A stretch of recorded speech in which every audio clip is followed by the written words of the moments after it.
So, Jai Hind, everybody. I'm sure you all would have observed, and if not, please make a note that this think tank is now going to focus more on the war fighting and war related activities.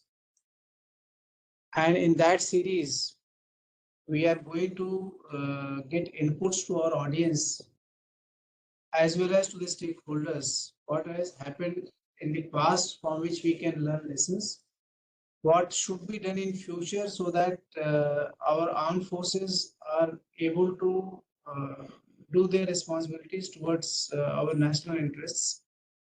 Uh, there have been a lot of changes. Actually, you see something today, and then tomorrow you find, things are happening in an unprecedented pace.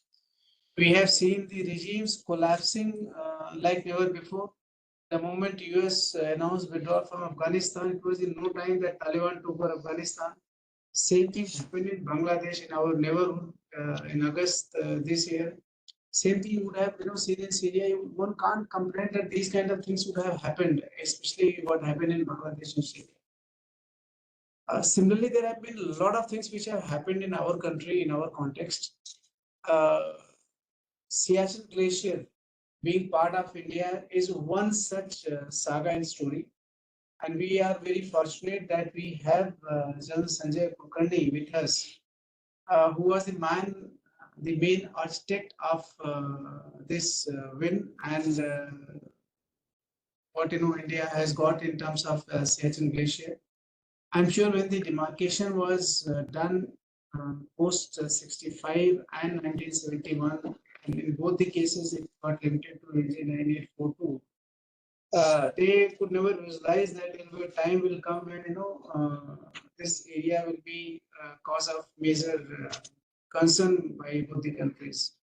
However, as Pakistan was greedy for Jammu and Kashmir, despite that state merging with us with legal norms in 1947. It not only attacked it there, it also fought 65 there, and then 71 also happened, 99 also you are aware. But it also made a lot of effort as to how the unheld areas of Siachen Glacier, it can bring in its own fold, because the distances geographically are relatively closer from Pakistan's side than what we are in India's.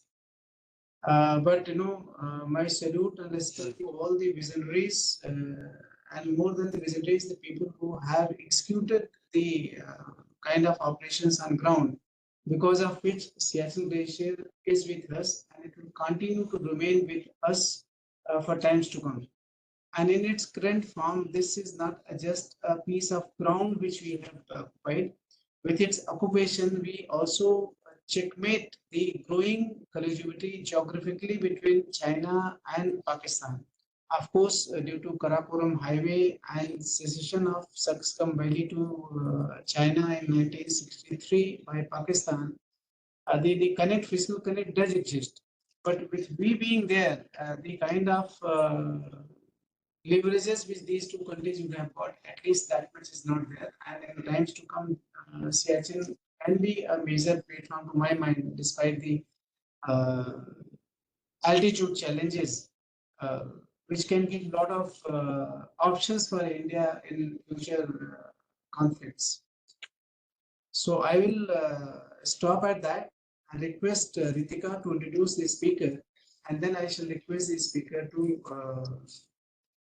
take us to the Siachen Summit. Ritika.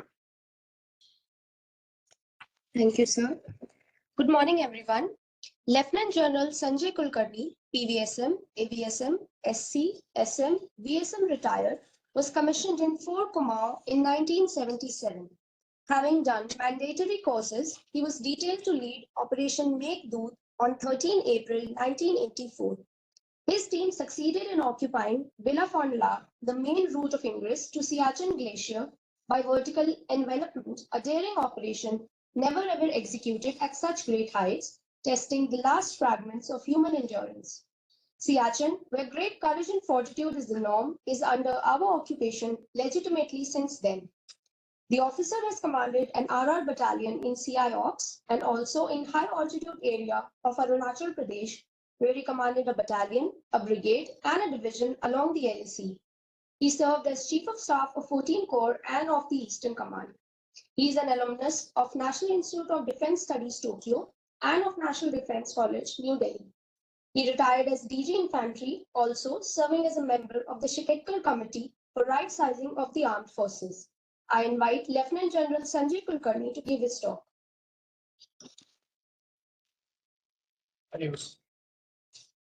Thank you. At the very outset, thank you. I think if it hadn't been for you, I would not have got this opportunity to be able to speak to everybody. Now, as first and foremost, let me be honest that whatever I tell you all, it is not that I have done it. It is not I. And it's just that I happen to survive amongst all those who did and are not there anymore. But I'm just part of the entire this thing because to be at the right place at the right time under the right people is all that really matters in life. And I happen to be there. What is it that? How did it start? Is something that is more important. Since Ritika introduced to say I was commissioned in 1977. Now this year is something you find that a little before Mao Zedong died, there you have Ziaul Haq who takes over this thing. In India, you find a lot of developments that are taking place. And around the same time, after having done my young officers course, I went to do mountain warfare basic course in Gulmarg at the high altitude warfare school. And that's where I first met the commandant, Colonel N. Kumar. Now, Colonel N. Kumar is a mountaineer who in Himalayas, out of 13 odd peaks of more than 24,000 feet high, he's led 7 of them. And a very fine mountaineer from my regiment, Kumar. I'm from 4 Kumar. He was from 3 Kumar. And therefore, I found that when we went there for the course, there were some people who had come from the seniors, they called them Mountain Warfare Advanced. And they were talking about going to Siachen. Now, we hadn't heard about Siachen or nothing like that. And we heard both the courses as part of it, tagged along up to Ladakh. We got down at Leh, and at Leh we climbed Tok Kangri, and these people went to Siachen. Now, how did we get to know and why did they go to Siachen? There's a small backdrop that I can tell you all. Colonel Kumar had 2 friends come to him, German mountaineers, both Mr. Walker and his friend, who approached him to do an Indus River rafting expedition. That was in 1975. So while he did the rafting with them in the Indus water, and they got a lot of publicity in the JNK for the rafting with the Germans, they again approached him in 1978 that if they could, if he could join them for a Shok Nubra River rafting, which then take them to Indus. At this time of discussion, it was taking place in 1978, that Colonel Kumar, when they saw the map and they were explained as to how the river Shok, which comes from what we all hear about, most people now know, the Galwan that everybody is popular and both. So you find that from Galwan, the river Shok along the valley, then comes to Khalsa. Nubra comes from Siachen Glacier, joins the river Shok at Khalsa, and then the river goes along Turtuk and goes to join Indus. So when he saw the map of the rafting, he said, what do you plan to do after this? They said, after this, we are climbing some peaks. Then who's giving you? They said, you've taken the permission from Pakistan and everything is all okay. But can we do the rafting? They said, okay, I'll take sanction for the rafting for you. Can you give this map to me? So Colonel Kumar took the map from those Germans. And he paid him about 500 rupees at that time, and then took the map. And then he saw that this map wasn't actually showing the Siachen Glacier and this entire area as part of India, and only shown in the German map as part of Pakistan. So that is where the first thing started.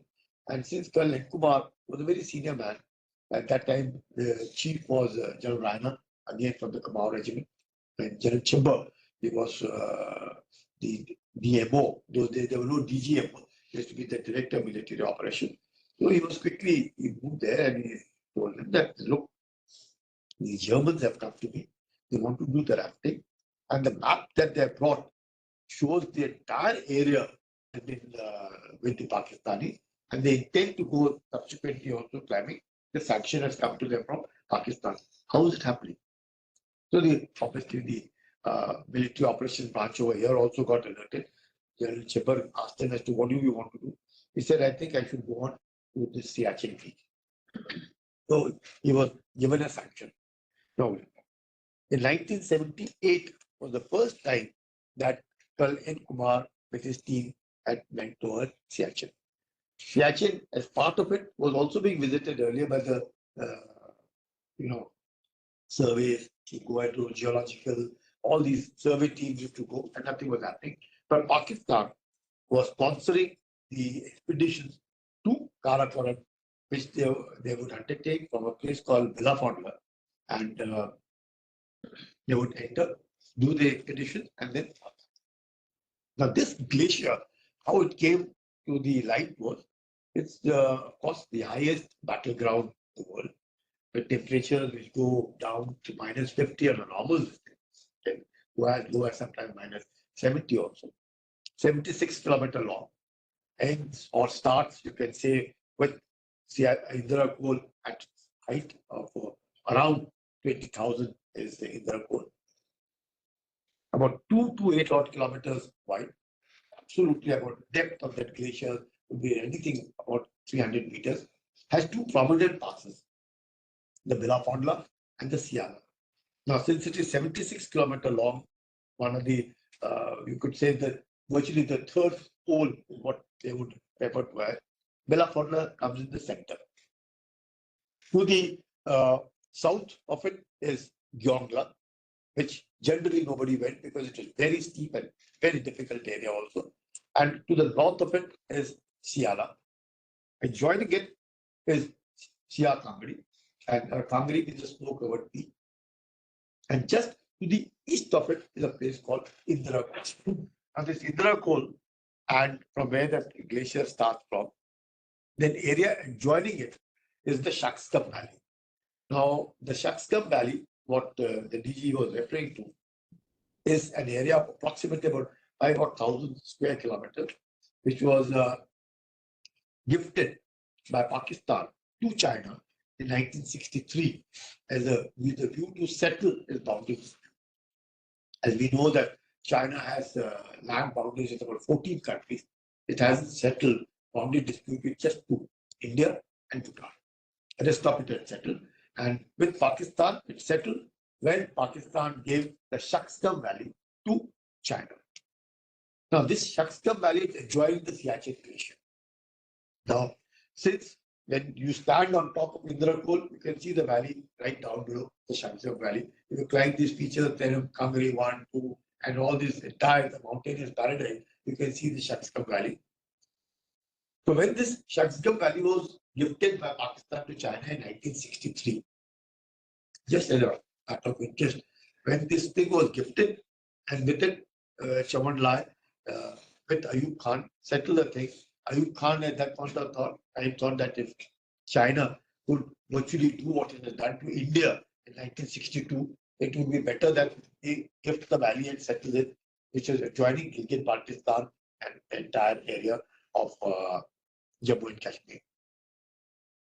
That time, Chaman Lai had told Ayub Khan that, look, Shaksgam Valley is fine, and why don't you all start insurgency in India? And just imagine to what is happening today. Just as a matter of a little interest, he said, look, you people look the same as Indians. You eat the same food, you talk the same language, your conduct is almost identical. So if you put your people into India, the insurgency can be started, and you can put India into a fix because you will never be able to fight India. And the only way to sort out India by you is to start insurgency in India. So this was an advice given by Chawanlai to Ayub Khan in 1963. Having said this, and when that Shaksam Valley, the interest of China in taking Shaksam Valley was, at that point of time, they were wanting to make the Karakoram Highway. And that Karakoram Highway came from the Siachen province of the Kashgar and entered through Kunjara Pass, which was the Shaksam Valley, entered Gilgit, Pakistan, and went down to Wada. The interest of China was different, but this was where it is, and now a lot of it. But more important is that the point NJ9842, there are three things into this thing. First is the delimitation, the demarcation, and you finally delineation. So once we've decided that yes, on the July of 1949, when the Karachi Agreement was made, as what was said after the 47 war, and when the Karachi Agreement made, everything was done. So approximately about 740 kilometers long, a ceasefire line that the Karachi Agreement made with people who were there, then involved in the Karachi Agreement, Sri Nagesh, General Timaya, and then Brigadier Manekshaw, later Field Marshal Manekshaw. All three of them went to become the chief of the army staff. Sri Nagesh, followed immediately by General Timaya, and then by Field Marshal Manekshaw in 1971. Now you see the entire thing, how it is playing out. Why I'm giving you this little background, so you realize the importance, why and what is going on over there.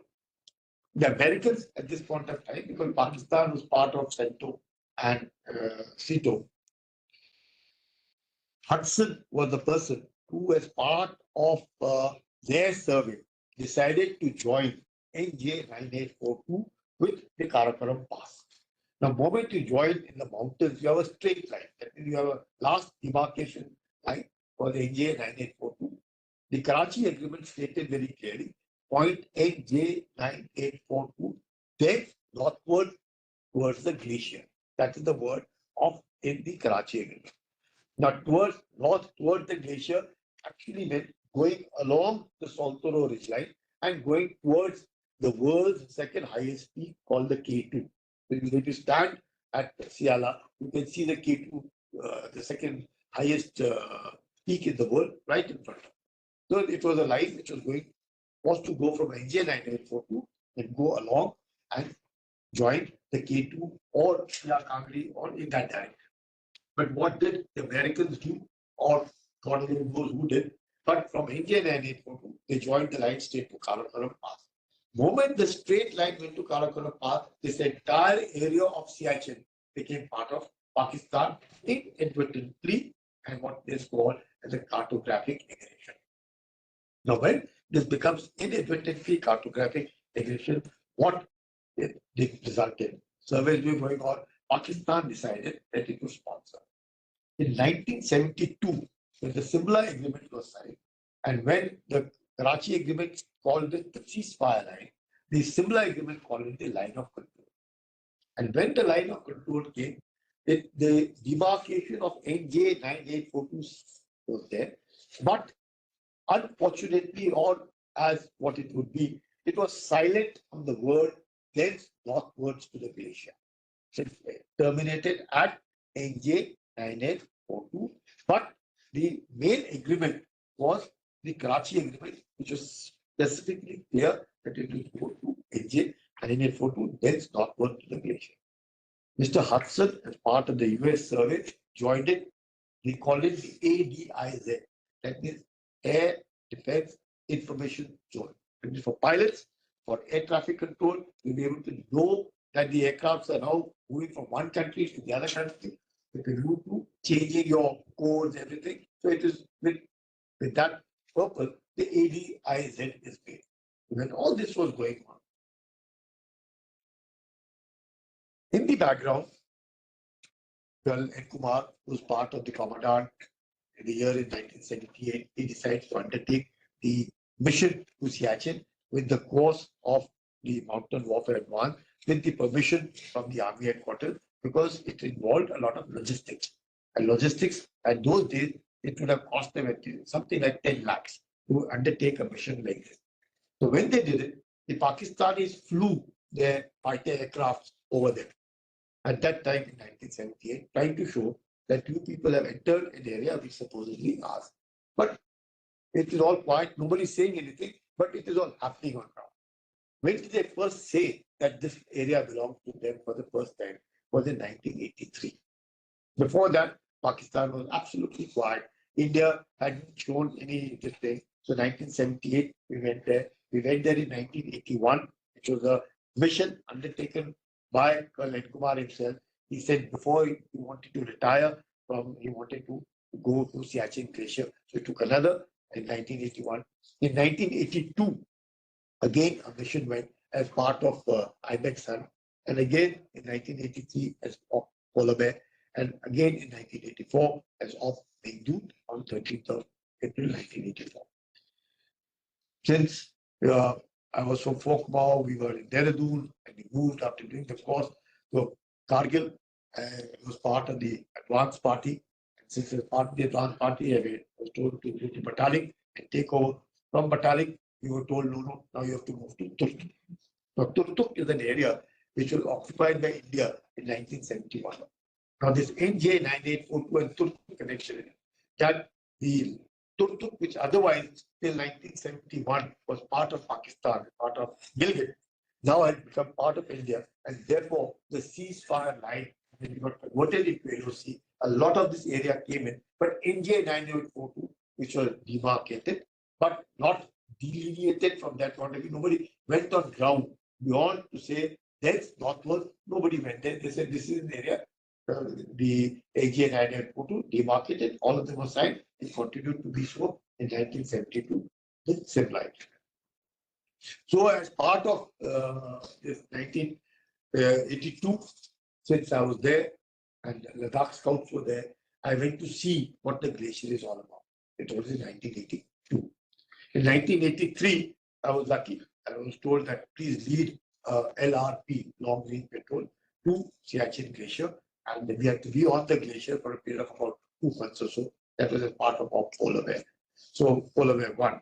So it was then that first time Pakistan decided to tell that, look, they left a note for us to say that this area belongs to them and that it would be better in the interest of the two countries that India does not venture and send its troops to the Siachen Glacier. It was now clear that Pakistan was showing interest. So as part of Polar Bear, when we withdrew from the Siachen Glacier after a certain time, because we went in July and by September, the Pakistanis came on top of the Siachen Glacier. And when they came on Siachen Glacier via Belafonda, by this thing, they could not sustain themselves longer than 10 days. And they had to pull back. When they pulled back from there, their co-commander was General Jahan Khan. He said that it would be better that we bought equipment which was able to sustain these troops on this places. They had never ever seen such heights, and that otherwise it would be very, very difficult. So Pakistan first SSG teams under what they call as Brigadier Tariq Mahmood was the SSG commander of there. This point of time, Musharraf was a colonel who was in the MO branch. He heard the conversations which were going on. The commander of the North forces over here was General Pir Dat Khan, and General Jahan Dat Khan was the 10th Corps commander. When they saw that these people at the Pakistanis SSG did come on top of the glacier, but they could not sustain themselves longer than 10 days, they pulled back. They said next year we would have to occupy the glacier. This information also came through RAW, that is Mr. Sood, Mr. Vikram Sood. He conveyed it to General Hoon, saying that it has been reported that Pakistanis have bought a whole lot of high altitude equipment in Europe. And this led to the first this thing as to why have they bought. They said if India, who was at that time Antarctica was going on, maybe Indians were interested. But how come the Pakistanis picked up the entire mountaineering equipment from Europe and 1,000 sets? Now, this equipment which is available in Europe is only used if you are climbing Mount Everest. If you climb Mount Everest, only then this equipment can be used because you cannot just wear that. So then why did Pakistan buy 1,000 sets? That's a huge number. So it was told. Now, General Hood at that point of time, when he heard this, he was alerted. He was also a good mountaineer. And we had already done 82, 81, Lt Kumar, 82, we were part of with the Ladakh Scouts. 83, we had led it only. In 84, then we were told that it would be better. And then would it be okay with you all to occupy Siachen Glacier? So, as part of since I led the team in 83, I said that should not be a problem. I'll, take it in 84. But the equipment, now all this thing would take place in the month of July, because that's a more reasonable, good time to be on top of the glacier. But they said, Jal Chimber, in one of the discussions, said, no, no, we may have to undertake earlier. Would you be able to do so with the equipment that you did in 1983, in 84? I said, definitely. I was a young guy. Obviously, I could say no to her. So he said, will you go? I said, yes, I'll go. So when this was going on, and Pakistanis had bought, in Pakistan, the what was now going on in their MO branch, which General Musharraf writes in his book, In the Line of Fire, that he was posted in MO. He heard a lot of this conversation of Siachen Glacier. And since he was in the MO branch, and he was also a part of the SSG, and later on when he became a brigadier, he commanded the SSG, in which he then later also assaulted Siachen Glacier, which Pana, what is Paramit Chapter in 1987. Now, when he heard all this, Pakistan wanted to come on top of the glacier in the month of March.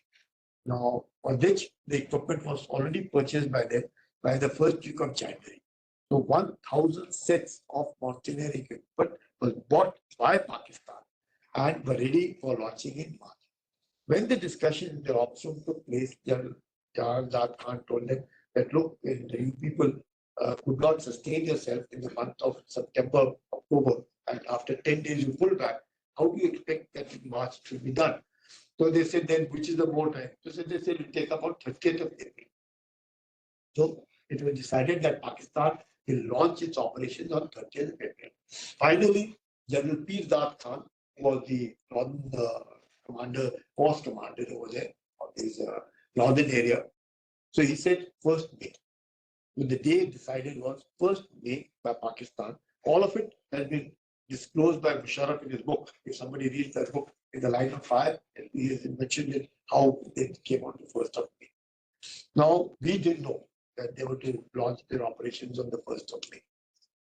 So the preparations were going on. General Wood was to go abroad, pick up the equipment. There was no equipment available at all. So he placed orders for the equipment, and by the time it would be ready. We were told that Brigadier Channa, he was the 26th, which used to be a sector those days. So 26th sector commander was Brigadier Channa.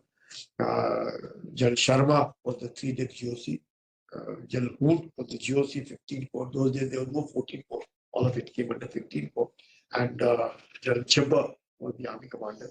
General Sumanna was the DGMO. And General Vaidya was the chief of the army staff. So they all got together.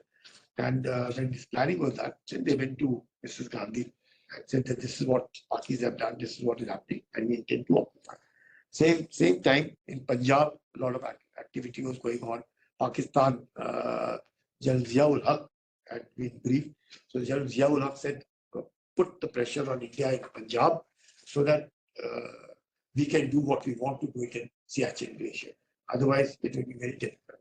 So Punjab was hot at that point of time. So Mrs. Gandhi finally, I think, in March of 1984, she gave a clearance in that she told General Chipper, General Hood, and General Hood was somehow close to Mrs. Gandhi because he had assisted not assisted, he was in charge of Sikkim when Sikkim's merger took place. So General Hood, since he was the GOC there, and Mrs. Gandhi was close to them, and so they knew each other very well at that point of time. So Mrs. Gandhi said, go ahead, do what you do, but ensure that it doesn't flare up. It doesn't, just confine to what you think is legitimately ours.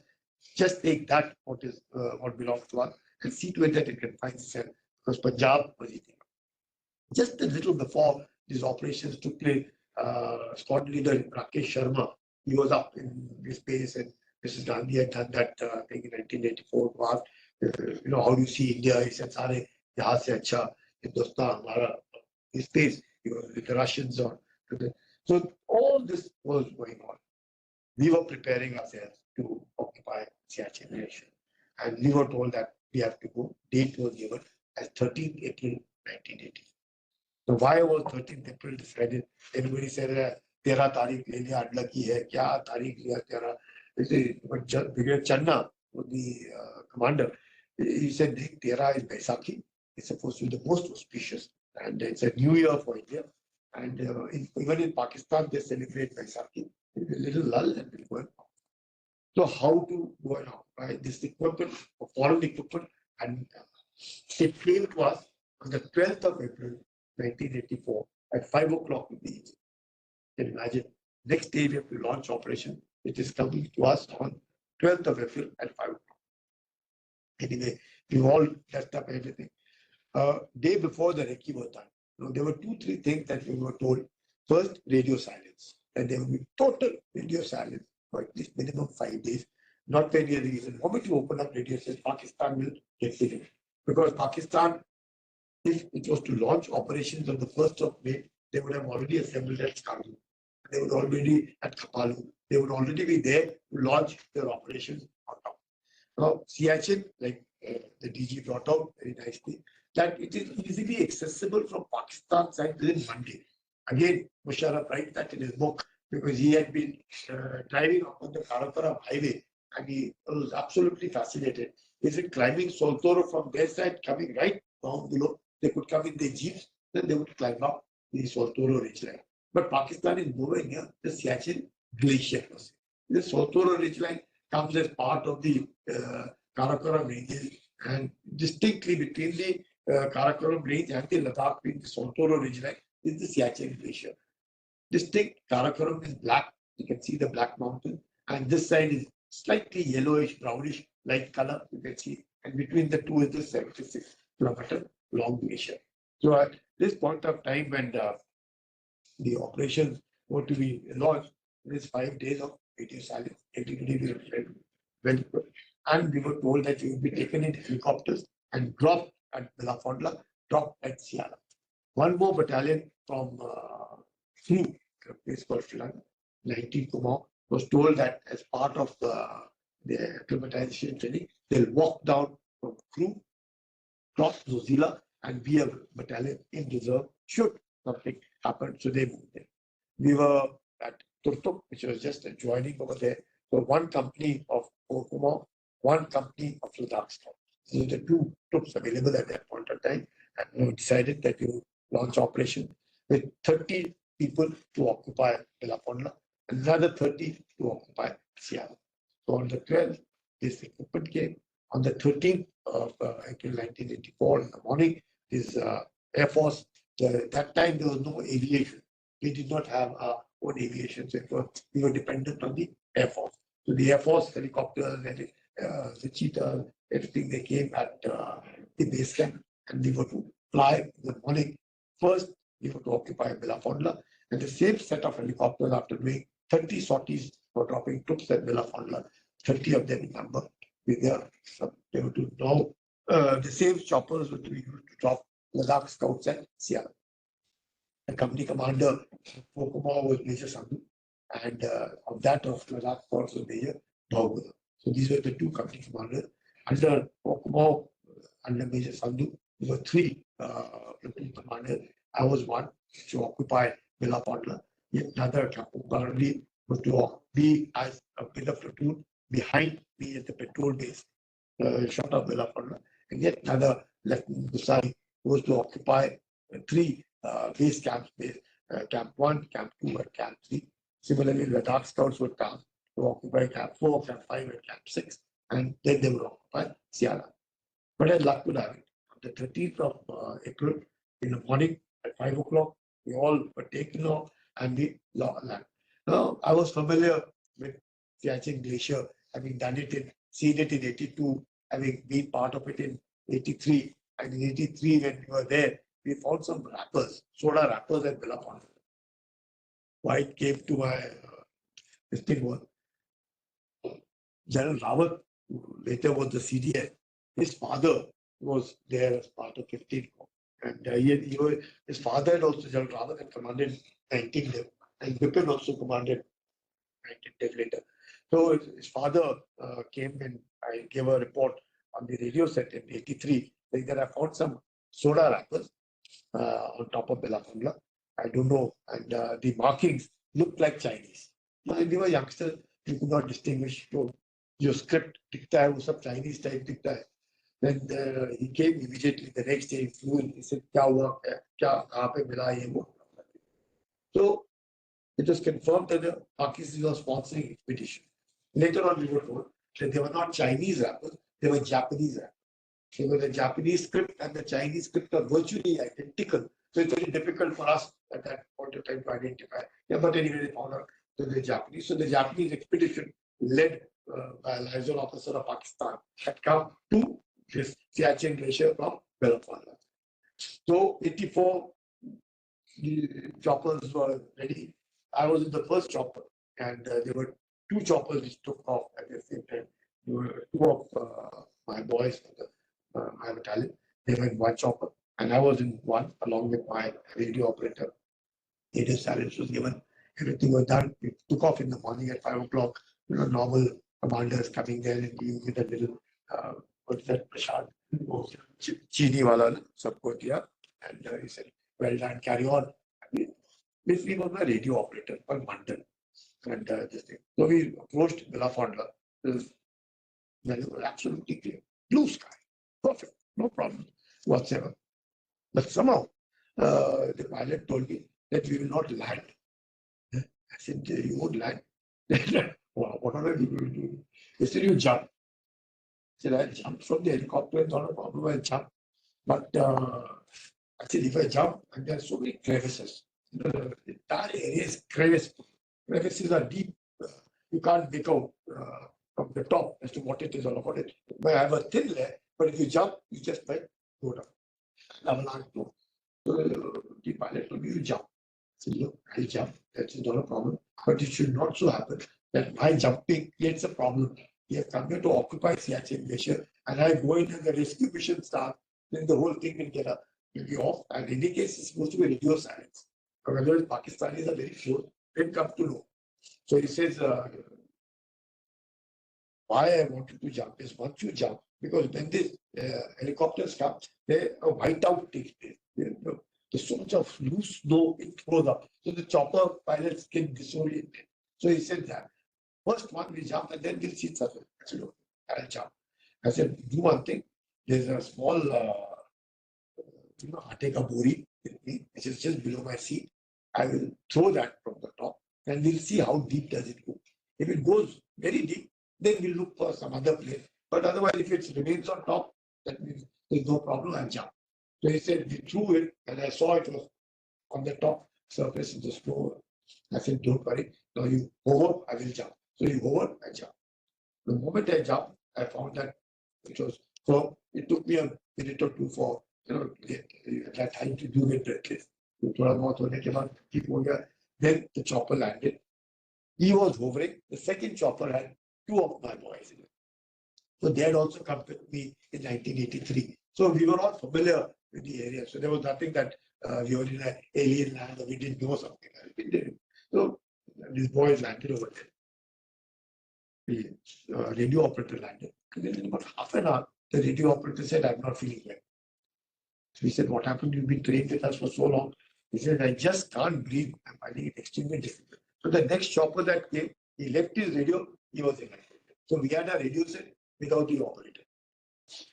But about 11:30, the whole thing got absolutely blizzardous. I can't imagine that at 5:30, 6 o'clock when we reached there, clear blue sky, absolutely clear. And by 11:30, it was blizzardous. Oh, God, I couldn't believe. I said, what has happened? We were 30. And by 30, we had already become 29 because this boy had been evacuated. I said, by 11:30, the same set of choppers were to drop a platoon at Siala, which was towards Indrakul. Now that got cancelled, and because the choppers couldn't fly. So by about 11:30, when this blizzardous weather started, it was so blizzardous that we had those tents, the pop tents that had come, which had just come the evening previous only to us. We were just in the process of taking a Khulna, but that's simple to operate. So we did. We were so bad. 30 blizzardous. After that, we just couldn't move wherever we were dropped. 14 stuck, 15 stuck. 3 days of terrible time. Worst time I have never ever experienced. I had stayed there in 82, 83. I had not experienced this kind of a weather. Winds were blowing. We didn't know what was hitting us from where. But anyway, we were self-contained for 5 days. So khana to tha hamare paas. So there was no problem. Good clothing we had. So we had no problem. But to can't step out at all. Anything and everything was frozen. Everything was frozen. My attempt to go to Belafonda, since we were dropped short of Belafonda, we wanted to put the national flag on top of Belafonda. So we said, who that dropped the national flag? He said, go flag the last and 13th, I could move to Belafonda. 14th, I could move to Belafonda. 15th, I could go to Belafonda. 16th morning, we started off towards Belafonda again. We were almost, I would say, neck deep into snow like this, just about walking, not even 400 meters, dead tired. We would keep sitting there, again come back, and all this was going on for 3 days. 16th, when we moved a little bit, Major Sandhu, said, come back. Now, Major Sandhu also was new. He was a 71 more. He was a VRC. He had done very well. But obviously, age also catches up. He said, come back. People over there, this thing, hoppers, swappers. I said, what happened? They just about gone 400 meters hopper. इतने बर्फ में गए, बड़ी मुश्किल से गए, sunk till neck deep. Anyway, we came back. I said, what happened? He said, Ramesh is no more. And क्या हो गया Ramesh? He says, the froth has come out of your mouth. It's faster. Oh God. I said, now this boy was with me, and he was a good mountaineer. That's very bad. I told him, no, we'll have to open the radio sets. Because 13, 14, 15, 16, 1 more day, 5 days radio silence. And अब जब भी radio set खोलेंगे, तो कैसे खोलेंगे? And so I was telling him, we had a discussion. I said, look, if we keep Ramesh inside the tent can only take 2 boys, maximum 3, catch के. उसको अंदर रखेंगे तो वो वाले वो कहाँ जाएंगे? नहीं तब तो जितने लड़के हैं. So I said, it's very difficult. If we keep him outside in the morning, we'll not know because it is snowing so heavily. पता ही नहीं चलेगा वो कहाँ move हो गया. And we can't leave him outside. So what to do? Now we were in a dilemma. Anyway, I said, doesn't matter. I told Major Sandhu, doesn't matter. We open the radio set and we'll tell them that 1 boy is more and that the chopper needs to come to take him away. Otherwise, थोड़ा सा फर्क पड़ जाता है. We open the radio set. By the time they got to know, obviously there was a little confusion down below that ये होना ही था because the weather was so bad. He had said this thing.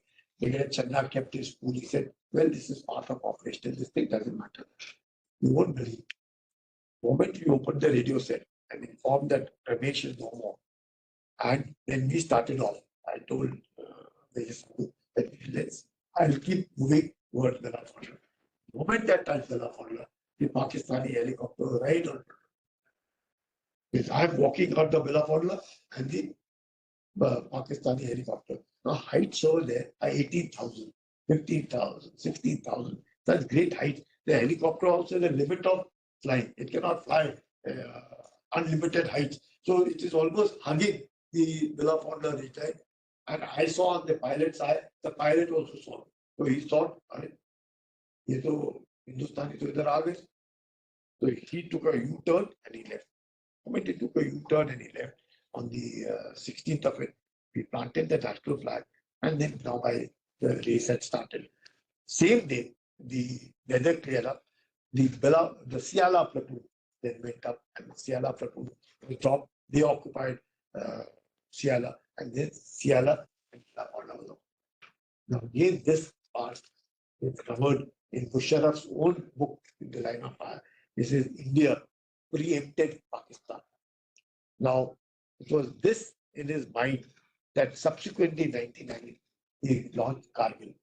He said, if Indians could do to us by occupying such great heights, and we could not dislodge them till date, let us occupy Kargil, they will also not be able to dislodge us.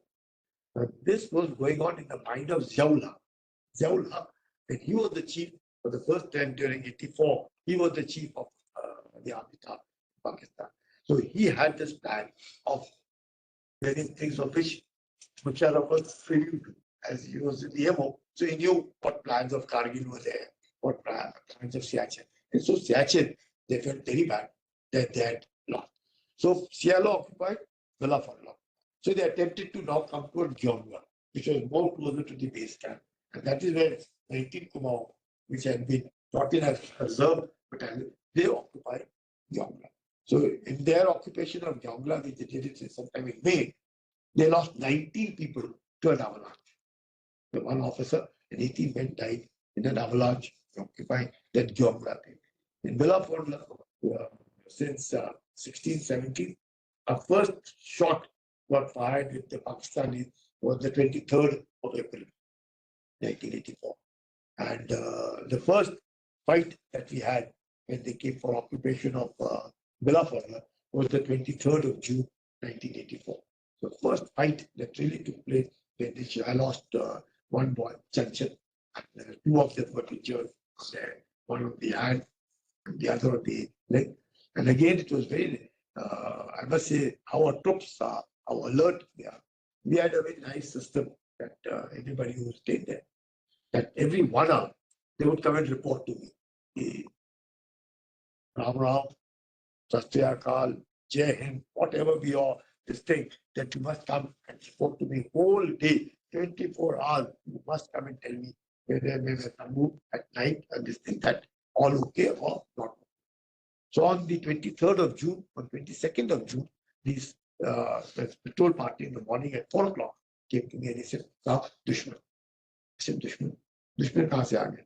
कहते साहब वो चंचल ने कुछ हरकत देखी है सवेरे 3:30-4 बजे, कुछ काले काले पत्थर आए, काले काले पत्थर. Anyway, I said, "Tell people stand to me now."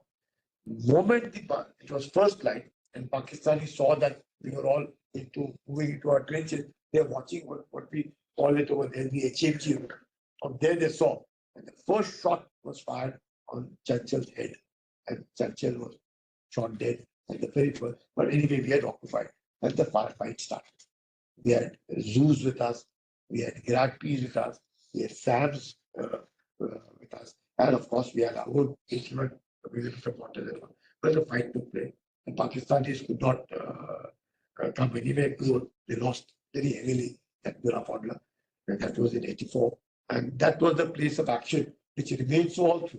Even Bana, same around the 23rd of June, 1987, what is Paramveer Chakra, and fighting at Billafonder at their height over there. You find that since then, till date, the Siachen Glacier is occupied. Now, the occupation of the Siachen Glacier for many years, people thought it has no strategic importance. It's one of the most, of course, it's the highest battleground, but the expenditure was quite large. Expenditure, obviously, today, I understand it's almost about 5 crores a day to sustain troops on top of Siachen. Initially, of course, there were only 30 at Billafonder and 30 at Siala. And subsequently, they were occupying Gyeongla, but now, of course, huge concentration. There is ceasefire since 2003. There has been ceasefire. Now, what the DG was mentioning about that podcast in which Lt Gen Janatas then were talking about. So the aspect of authentication, as they said, the Pakistanis are nowhere on the Siachen Glacier. They are on not the Saltoro ridgeline, which provides cover to Siachen Glacier, is again occupied by, they're down below, they're Kapalu, Goma, and Skardu. Now, this particular CPEC, the China-Pakistan Economic Corridor, the highway which comes across from Kashgar via Shakskam Valley to Gujarat and moves towards Wagah. Now, that CPEC, they have a beautiful link to Skardu. So that entire black topic has come to Skardu. Skardu is now an international airport for Pakistan. So a lot of the tourists come in the Indian Pakistan area. And from Skardu, it is not very far to come to Siachen. So they can come in exactly one day. We take a long time because you have to walk from Camp 1, Camp 2, Camp 3, Camp 4, Camp 5, Camp 6 before we actually occupy the whole thing. But then if you're the trucks, the whole thing in mountain warfare, whoever occupies heights, it's very difficult to destroy. So we've been occupying heights, and that is why you find the wage as cheap. And when proposals were mooted, actually can people be pulled out because Pakistan had a huge casualty. I think Kayani was the chief when that one company of theirs got into an avalanche, Pakistan, and the whole thing died. And then Benazir Bhutto was very keen that there should be peace, and at least they thought it was a low-hanging fruit in which the troops are put to a lot of discomfort on Siachen. India will agree, but we said we are not going to agree. But this came as extremely handy because since 84 till 2024 and 2020 till Galwan, almost everybody in the Indian Army, the troops of the infantry battalions, some of the artillery and others who are attached, have gone through occupying the Siachen Glacier. Having occupied the Siachen Glacier came very handy in Galwan because Eastern Ladakh, we had no problem of acclimatizing the troops. The troops are fully acclimatized. Everybody knows what it means fighting at these great heights because it's very difficult. Breathing is difficult, eating is difficult, headache, you can't see, you can't eat, you are losing weight. At the same time, you're getting breathless. So I should keep telling people that initial this thing, that don't be a Gama in the land of love. Aram se raho. And most of the time, I would keep telling them that पेट में रोटी, हाथ में सोटी और चाल छोटी, तभी आप जिंदा रह सकोगे, नहीं तो आपको होगी मुश्किल. Because if your breathing is synchronized with your pace walking, then you will not get tired. But if you are walking faster than what you can breathe, then you get tired and get into trouble. So till date, we've had over about 900 casualties dead, Siachen since 1984 till now. But 90% have been to weather, not to fire. So 90% casualties on Siachen are because of weather and all kinds. And most of, whether you're frostbite, chilblains, heart attacks, high altitude pulmonary edema, fires taking place, avalanche, crevices. So Air Force has been very, very nice initially. We have a aviation branch without which the pilots, you cannot, the logistics is all there. And of course, the porters, the Nurus, we call them in Ladakh, all these boys who help us by laugh, like Dudule. So they are the ones. Some of them have been so nice. They've lost their limbs because they get stuck in crevice. I've seen an entire helicopter. You cannot imagine. And the ALH is not a small helicopter. You go into a crevice. Entire helicopter. You can well imagine the crevice, which looks to be small at the top, but one the whole thing, because pilots sometimes the disorientation. And disorientation when the helicopter is coming down to land, it starts throwing ice. And then the pilot does not know sometimes the whole helicopter is gone. So all these kind of accidents happen. But hats off to our boys that they have held on till date and they continue to hold on because at no point Pakistan they don't trust. It is total distrust because Pakistanis are not shown that kind of conduct since 1947. So it's very, very difficult to trust them as much as you can't trust anybody. And so that authentication is made. So we continue to retake, occupy Siachen Glacier till date.